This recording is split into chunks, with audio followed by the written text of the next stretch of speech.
मुख्यमंत्री सिद्धरमैया नेतृत्व में कर्नाटक सरकार कर्मजीवी महिला मानक पई एक बड़ घोषणा करिसेंती। महिला मानक मासिक दरमा मासिक छुट्टी प्रदान करिवार प्रस्ताव को मंजूरी दिया जाइछि। कैबिनेट बैठक में यह निष्पत्ति निया जाइछि।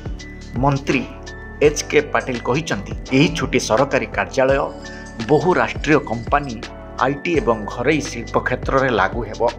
यही पदक्षेप संपर्क में राज्य श्रम मंत्री संतोष लाड कहिसेंती सरकार गत वर्ष धरी यही नियम लागू करने को चेष्टा करुछंती। महिला मानक घरोई काम एवं शिशु जत्न समेत अनेक काम रे हाथ मिलाई थांती। ऋतुस्राव मध्य मानसिक चाप सृष्टि करे, तेणु ऋतुस्राव छुट्टी रे व्यवस्था समीक्षा करबा पई एक कमिटी गठन करा जायतिला।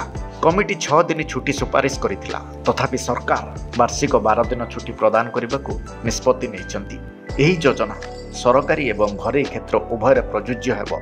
एभली निष्पत्ति नेबारे कर्नाटक प्रथम राज्य होई पारिछि।